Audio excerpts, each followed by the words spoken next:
नमस्कार साथियों, मैं डॉक्टर सर्वेश कुमार सिंह, आयुर्वेद चिकित्सक, आप सभी का अपने यूट्यूब चैनल आयुर्वेद संजीवन पे हार्दिक स्वागत करता हूं। दोस्तों, अगर आप हमारे चैनल पर पहली बार आए हैं तो आप इस चैनल को सब्सक्राइब कर लें ताकि स्वास्थ्य से संबंधित नई जानकारी आपको मिलती रहे। साथ ही दोस्तों, आप इस वीडियो को पूरा देखें ताकि आपको पूरी जानकारी मिल सके। दोस्तों, आज जो हम विषय आपके सामने लेके आए हैं वो है गिलोय के बारे में। यानी कि जो पिछला वीडियो आपने देखा था वो गिलोय के काढ़ा बनाने की विधि थी। अगर आप उस वीडियो को नहीं देखें तो आप पिछला वीडियो आप देखें।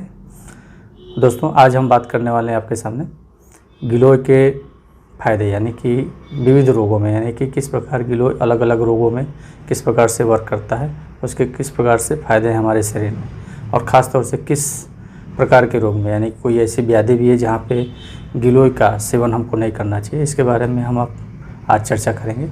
तो दोस्तों, आइए शुरू करते हैं गिलोय के फ़ायदे के बारे में।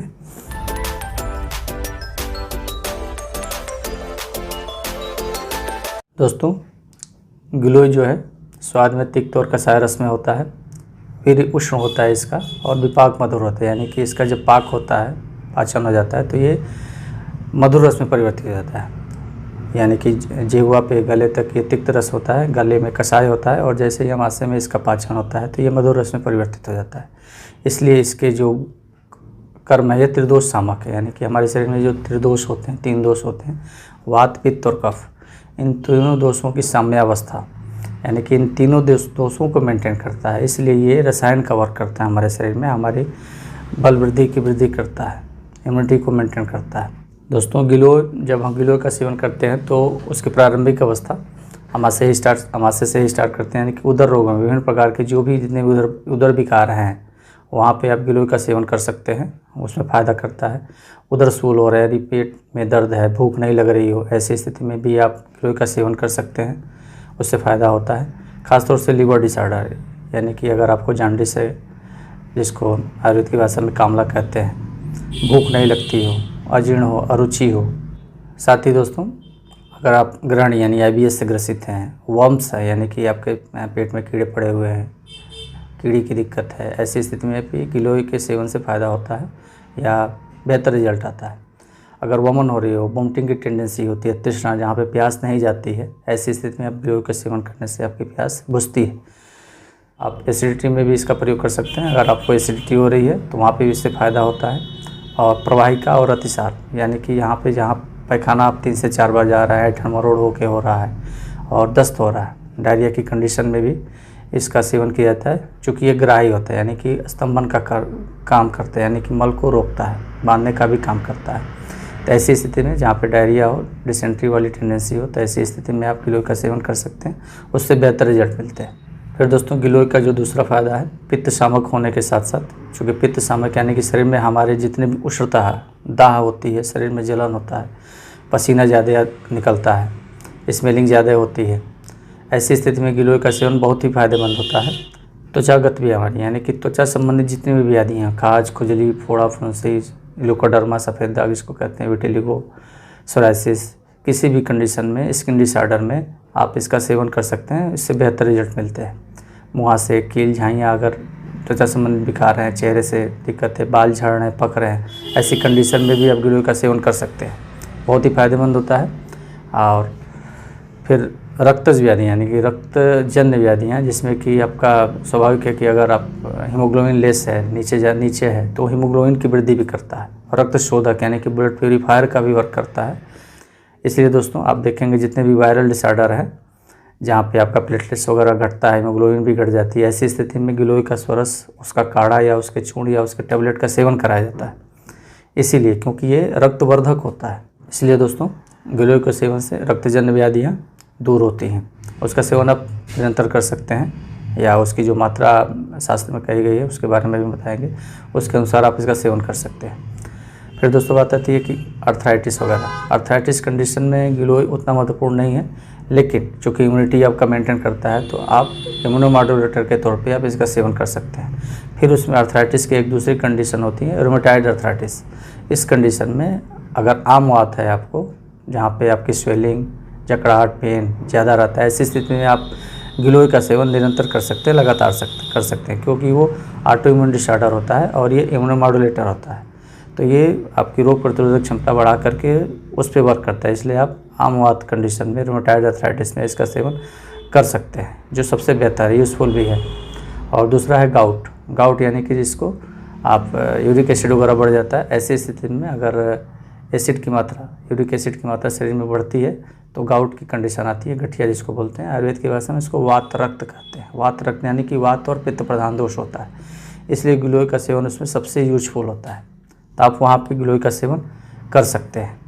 फिर दोस्तों जो गिलोय का अगला रोल आता है ज्वर, यानी कि ज्वर की किसी भी कंडीशन में, यानी कि वो ज्वर बहुत पुराना हो, नया हो, जीर्ण हो, या वायरल डिसऑर्डर में जितने हैं, डेंगू, मलेरिया, चिकनगुनिया, जहाँ पे आपके प्लेटलेट्स वगैरह नहीं चाहती, या इस समय जो कोरोना का काल चल रहा है जहाँ पे एक लक्षण ज्वर के रूप में भी आता है, ऐसी कंडीशन में आप गिलोय का सेवन लगातार कर सकते हैं। मिनिमम मात्रा में आप लगातार गिलोय का सेवन कर सकते हैं। अगर आप उससे ग्रसित हैं, आप 2 से 3 बार भी इसका सेवन कर सकते हैं। फिर दोस्तों गिलोय, चूँकि इसको अमृता भी कहा गया है, यानी कि ये अमृत की तरह कार्य करता है अमृत।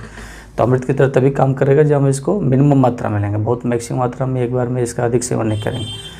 तो शारीरिक दुर्बलता, यानी कि आपके शरीर में अगर बल की क्षय है, दुर्बलता है, शुक्र क्षय की कमी है, तो वहाँ पे ऐसी स्थिति में आप गिलोय का सेवन कर सकते हैं, उससे आपको बेहतर रिजल्ट मिलता है। फिर दोस्तों जो गिलोय का जो मेन, इसको आयुर्वेद शास्त्र में कहा गया रसायन का वर्णन वहाँ आता है, या रसायन उसको कहा जाता है जो आपके शरीर में रस, रक्त, मांस में दस्ती, मज्जा, शुक्र सारे धातुओं की पुष्टि करे। तो ये सारे धातुओं को मेंटेन करते हुए पुष्ट करता है और उसके दोषों को शरीर से बाहर निकालता है, इसलिए रसायन का वर्क करता है। और इसीलिए किसी भी प्रकार के विकार में, दिक्कत में सबसे पहले गिलोय के काढ़े का ही सेवन करने के लिए बताया है। चाहे वो कोई भी आयुर्वेद चिकित्सक हो, तो इसका वर्णन जरूर करेंगे कि आप गिलोय का काढ़ा लें। और अभी जो काल चल रहा है इसमें हम लोग अधिकतर गिलोय का काढ़े का इस्तेमाल कर भी रहे हैं, इसलिए कर रहे हैं क्योंकि ये इम्यूनोमॉड्यूलेटर हमारे शरीर में रसायन की वृद्धि करता है, इसलिए इसको अमृता कहा जाता है। फिर दोस्तों ये तो आप गिलोय के गुण होंगे, इसके अलावा भी बहुत सारे गुण हैं। अगर नेत्र विकार है, जैसे कि आँखों में जलन, दाह हो रही हो, बाल झड़ रहे हैं, पक रहे हैं, असमय अनिद्रा की कंडीशन है, मानसिक विकार है, ऐसी कंडीशन में भी आप गिलोय का सेवन कर सकते हैं।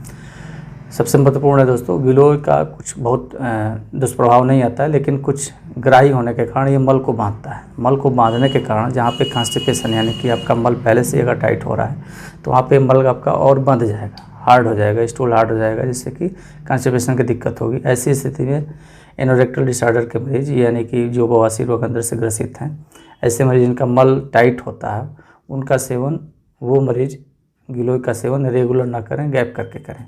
या अगर गिलोय का सेवन वो कर रहे हैं तो उसमें वो स्नेह की मात्रा, यानी कि 1 से 2 चम्मच घृत उसमें मिला सकते हैं, ताकि उसका जो ग्राही गुण है वो वात का शमन हो जाए और मल आपका बंधे ना। ऐसी स्थिति में आप गिलोय का सेवन घी मिला के करें, जहाँ पे आपको कब्जियत होती है, मल बंध रहा है। अब दोस्तों बात करते हैं कि गिलोय का सेवन हम किस प्रकार से कर सकते हैं। गिलोय दोस्तों काढ़े की मात्रा सबसे जो ज़्यादा प्रसिद्ध है, काढ़े के रूप में है, यानी कि जो आप ताज़ी गिलोय या सूखे गिलोय का काढ़ा बना के उसका सेवन कर सकते हैं। मिनिमम 40 से 80 ml, यानी कि कम से कम आप 40 ml का सेवन करें, और अधिक से अधिक 80 ml, इससे अधिक का सेवन न करें। अगर आप किसी विकार से ग्रसित हैं तो आप 2 से 3 बार गिलोय के काढ़े का सेवन कर सकते हैं। और अगर आप फिट हैं, अपनी इम्यूनिटी को मेंटेन करने के लिए पी रहे हैं, तो आप एक बार ही उस गिलोय का सेवन करें। फिर दोस्तों इसके गिलोय का चूर्ण का भी इस्तेमाल किया जाता है। ऐसी स्थिति में जहाँ पे काढ़े या अवेलेबिलिटी नहीं है, हम बना नहीं पाते हैं, तो हम उसका चूर्ण का भी इस्तेमाल कर सकते हैं। दोस्तों जो चूर्ण की मात्रा का निर्धारण है वो लगभग 2 ग्राम से लेकर 6 ग्राम के तक की मात्रा में आप गिलोय का चूर्ण ले सकते हैं, चिकित्सक के निर्देशानुसार।